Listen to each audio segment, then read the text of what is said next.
কিন্তু আমি একটা কথা বলে দিতে চাই যে এত সোজা নয়।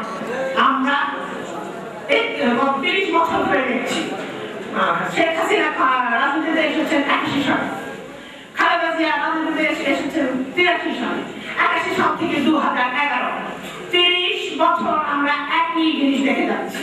একই জিনিস এই দলের বিরুদ্ধে, ওই দল বিএনপি আওয়ামী লীগের বিরুদ্ধে, আওয়ামী লীগের বিরুদ্ধে একাধারে যুদ্ধ করেই যাচ্ছে। সেখানে জনগণের কোনো ঠাঁই নেই। জনগণের প্রশ্ন আসে শুধুমাত্র নির্বাচনের 6 মাস আগে, এর আগে জনগণের কোনো অস্তিত্ব নেই।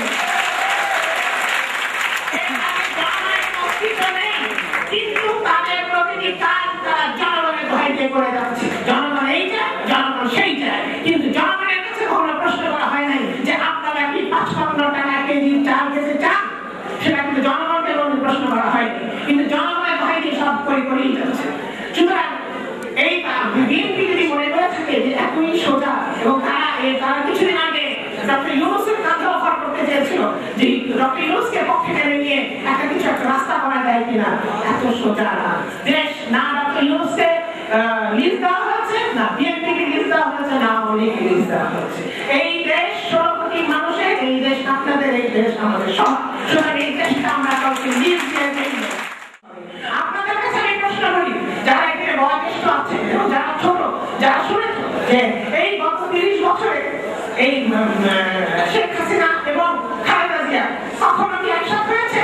কোন ইস্যুতে, জাতীয় ইস্যু, প্রাকৃতিক ইস্যু, রাজনৈতিক ইস্যু, কখনো কি একসাথে হয়েছে যে আগামীতে একসাথে হবে?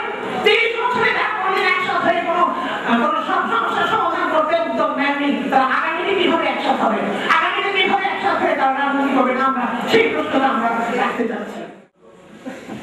4 দলীয় জোট হয়েছে, মহাজোট হয়েছে, এরপর কি সুপার জোট, এরপর কি ডিজিটাল জোট। জোট তো হচ্ছেই না, কেন? ক্ষমতার জন্য, ক্ষমতায় বসার জন্য জোট। মানুষের জন্য কোনো জোট থাকে না, জনগণের সেবা করার জন্য কোনো জোট থাকে না, কোনো জোট থাকে না। কিন্তু আমরা ভবিষ্যতে জানি ক্ষমতায় বসার জন্য জোট দেখে জোট হতে থাকে। আমরা আমাদের দেয়াল, আমাদের পিঠ দেয়ালে থেকে গেছে। তৃতীয় রাজনৈতিক শক্তির প্রয়োজন। আজকে দেশের একটি মাত্র প্রয়োজন হচ্ছে তৃতীয় রাজনৈতিক শক্তি। তৃতীয় শক্তি আসবে এই জনগণ থেকে, গণতান্ত্রিক ভাবে এই জনগণ থেকে। আপনাদের প্রশ্ন হতে পারে কেমন করে? জিয়াউর রহমান যদি সাধারণ একজন